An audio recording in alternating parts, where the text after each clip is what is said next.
Good morning, everybody. Happy Tuesday. Hope you all are doing well. We're going to get started here in a couple of minutes. I'm going to leave you with this chart here in Bitcoin, which I'd like to start with. Replace it with IBIT if you'd like. Same chart. I'm just going to quickly do one more message here.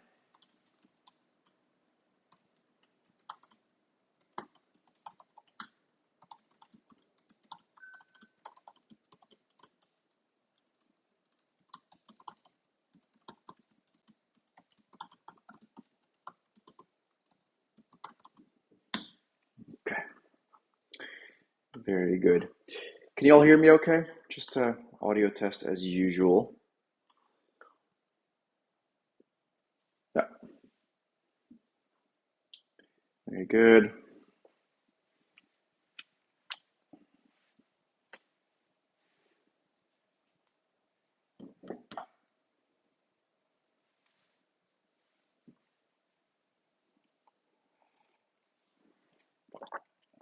Yeah, thank you for the audio test. Let's get started. It's 2 minutes past the top of the hour. Good morning, everybody.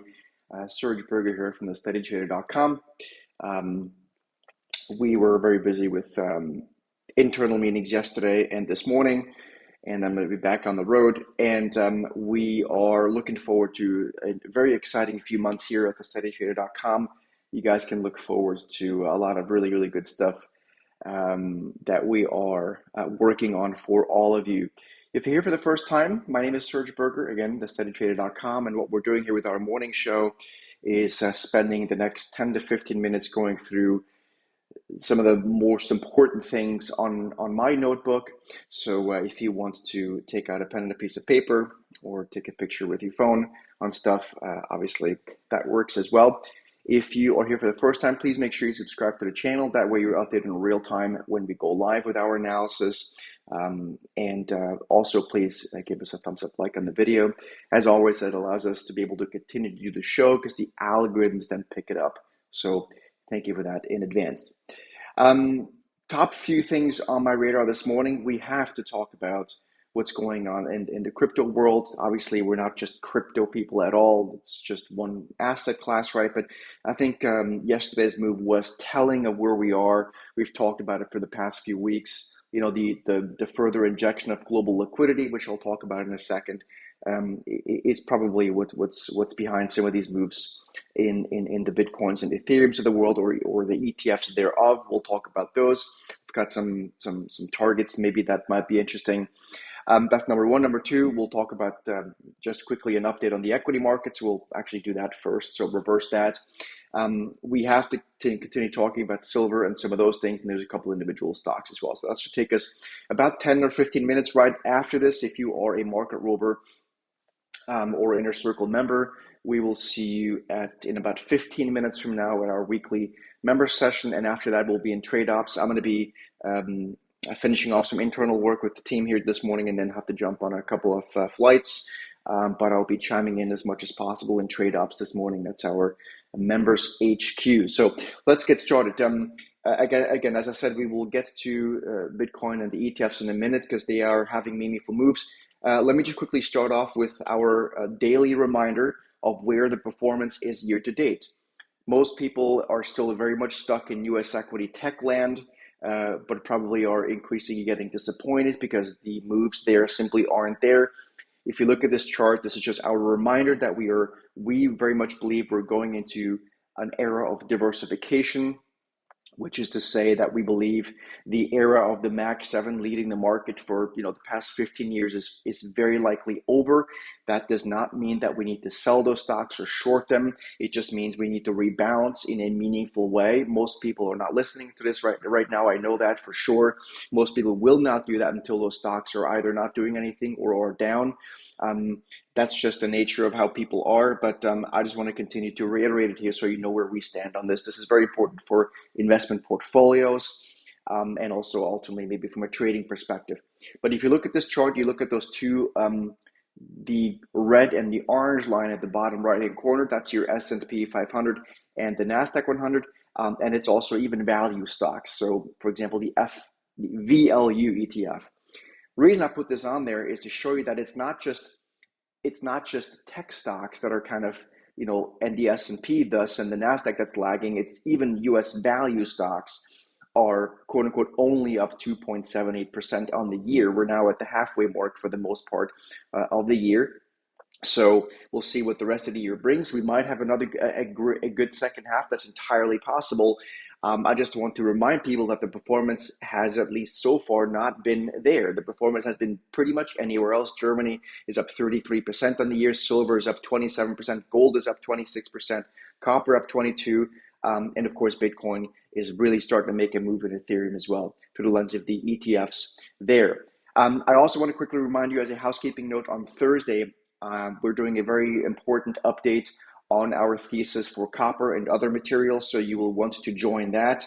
That would be, I think, very imperative. So we would look forward to seeing you guys there. Again, that's Thursday. I'm traveling today, and then tomorrow I have an important conference to go to, but then on Thursday we'll be doing that. So look forward to seeing you guys there. So now that we've got this out of the way, let me go into the equity space just to give you our normal sort of stocks update chart. So we quickly go through that, and that is going to be done by going. Let's just look at SPY. So again, we've had this continuous climb of the wall of worry, which typically, any good bull market has these sort of climbs of walls of worries. And this is no different. I will say that typically when you have these steep moves with no sort of corrections, you can start to draw lines like these. If you want to draw anything at all, this is probably what I'm tending to right now. We call this a rising wedge. That does not mean the stock market has to fall apart, but it does open us up for what I call gap risk. So essentially what that means, it's to me, it's quite likely that at some point we're going to wake up one morning and the equity market's going to gap down. That doesn't mean we have to go revisit those lows down there in the SPY. I, at this point, would be surprised if that happens anytime soon. Again, this is why we adapt. That's why in November of last year, we made the call of calling this the year of the trader, or a trading year. And that's very much where we're at. Now, I think in the very near term, the reward to risk on the upside in the equity market is quite weak. In fact, from a trading perspective, the equity market, the S&P, the NASDAQ 100 has been really boring. We had a wonderful March and particularly April were very exciting with lots of volatility. But now, if you look at this more closely, we have this really slow, boring move March to the upside. If I'm just going to go in a bit closer, right, you can draw these wedges in 100 different ways, which is why it's kind of subjective. But nonetheless, we've had in many ways, we are only, quote unquote, 0.72% above where we were almost 1 month ago, right, in terms of the S&P. So it's really slowed down. It's gotten a bit boring, and I think this does set us up for some risk headlines, whether that's today, tomorrow, next week, July, I don't know. I'm tending to think that we might have a slow, boring June. But again, the headlines here can come fast and furious, so I do not want to make draw any conclusions here too early.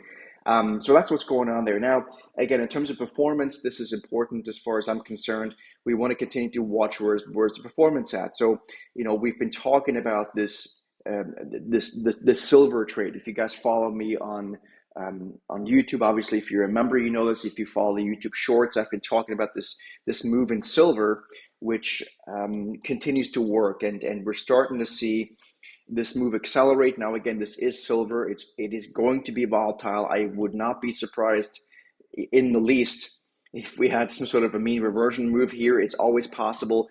But what keeps me interested in silver, in addition to gold, of course, which we've been in since the summer of 2023, again, very, very much publicly and with our members, I've been doing this for the past couple of years, that trade. What to me is very important is to understand where is the price of silver trading in relation to the price of gold. And to show you that, I want to just quickly reiterate, and with this chart goes all the way back to the 70s and even more if I were to go back further. But what you're seeing is that the price of silver versus the price of gold is, with exception of a real breakdown during COVID, is now at a point where it historically has bounced. In fact, let me see if I can go back a little bit further and make this monthly. Yeah, there you go. So this, if I were to make this monthly, just for shits and giggles, and make this a line chart so you can see this better. So the data, once you get back back to before World War II or during World War II, it gets a bit more difficult. But you can see, for the most part, the gold to silver ratio, or excuse me, the silver to gold ratio, is at a point that has basically held as support since 1940. To me, that's quite a lot of data. So maybe some of you guys have different views on that, but to me, that means that the price of gold relative to the price of silver is probably overdone, which to me at this juncture doesn't mean that I want to short gold. It just means I want to keep my gold and probably buy silver, because it has that ratio that's there. So even if we were to get a pullback, this chart here, again, that's 85 years of data. I would argue that's probably quite a bit of data. In fact, it's more than 85 years, but the support area there. So any questions, please let me know, and I'd be happy to address this a bit more if anyone cares at all about this kind of stuff. So that's what's going on. Again, I remain in this trade. I haven't changed anything. I remain long. I do this with futures. One can do this with options and ETFs. Obviously silver miners, which we keep talking about, are acting well as well. Junior minus SILJ. These are speculative things, right? So now you're getting into the more speculative grade of that trade, but they're there. Now, where this gets really interesting is when we talk about Bitcoin. And for those of you guys that have our Bitcoin bracket, which is our weekly newsletter that tells us whether Bitcoin is bullish or bearish in the short term and in the long term, we have made the call that Bitcoin resumed its bullish trend about 8 weeks ago, I believe, or 7 weeks ago, and the near-term trend changed back to bullish about 6 or 7, or almost equally. Since then, and again, for those of you guys that get that Monday newsletter, you should be doing very well. Since then, Bitcoin's up about 6 or 7%, or maybe a bit more, something like that. Excuse me, no, that was way back here. That must have been somewhere around here. So since then, Bitcoin is probably up about 20%, excuse me. I thought this was a weekly chart. So this now leaves us with a cup and handle. Does everyone here know what a cup and handle formation is, or would you like me to go over that quickly with you guys? If you would like me to explain what that means, let me know. I'll be happy to reiterate. Just type in cup and handle, and I'll happy to reiterate what that actually means. But it's basically just a chart pattern. Chart patterns are a dime a dozen, but this one is I think is a good one because there's a psychological path behind it. So to me, whether it's Bitcoin or Ethereum, and again, I'm mentioning this through the lens of ETFs, right? I realize a lot of people here don't really want to trade or be invested in the underlying, but rather to do things with ETFs. So Ethereum, you can draw your own lines as well. We've been drawing these lines for our members here for the past few weeks. We said that we're in a trading range.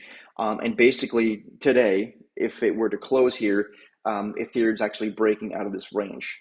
So if you're wondering what this means in terms of ETFs, well, the IBIT ETF, which is the largest Bitcoin ETF, which is, I think, the fastest growing ETF ever in terms of how quickly it gathered AUM, we are seeing the potential for this thing to start climbing a lot higher. I'm going to say towards $70, if we see the move higher in Bitcoin continue. And the same thing would be with things like what is it, ETHA, I think is the iShares ETF, right?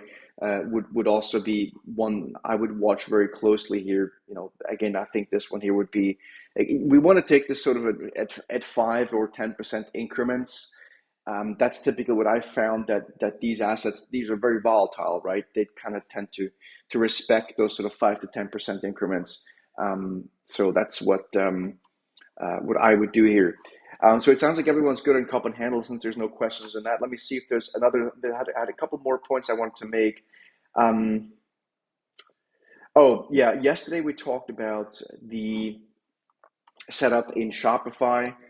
I still think that's interesting. It's we have buy signals there from a momentum trading perspective. as well as from a trending perspective.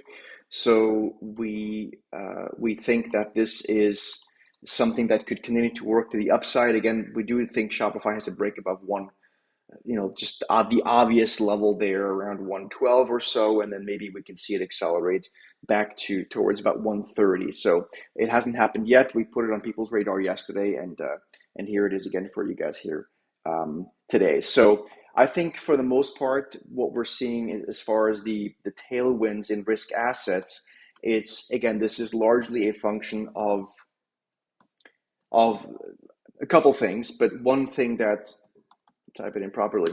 One thing that certainly is the case here is that we have more adaptability, a regulatory environment that's more friendly towards these things, but also, and it may be the biggest driver in my view, is probably the tailwinds of more global stimulus, basically, whether that's from the U.S. budget or the Chinese are stimulating.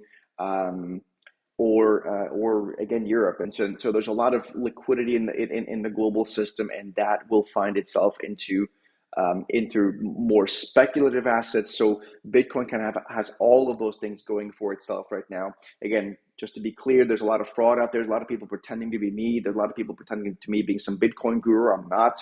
So this is the only official channel here. In this channel here, if you see me being turned into an AI figure, which believe it or not is happening, that's not me. This is the only thing me here on this official channel. So Bitcoin to me is just one other asset that we track, and I think it looks good here. We'll see if it has what it takes to break out to fresh all-time highs. But it's in all the reasons, for all the reasons I just mentioned, to me, is a constructive setup here. So that's really what we have here for today, Tuesday. I'm going to flip on over to our Inner Circle Market Rover members session in about 3 or 4 minutes. So if you are members of Market Rover Inner Circle, we've got a big update on uranium over there. So we'll see you guys and those uranium stocks. We'll see you guys over there. And after that, we'll be in trade ops. Again, I've got to go hit the road here in a bit. And traveling today, but we'll make sure we'll be over in Trade Ops HQ as well. So thanks for being here. Again, please subscribe to the channel. It's free, obviously, but it gets you updated in real time with our analysis. And please give us a thumbs up, that's very helpful, so we can continue to do the show, because the algorithms then pick us up here. So thanks for being here, and we'll see you guys back here tomorrow morning at the same time. Take care and have a good trading day.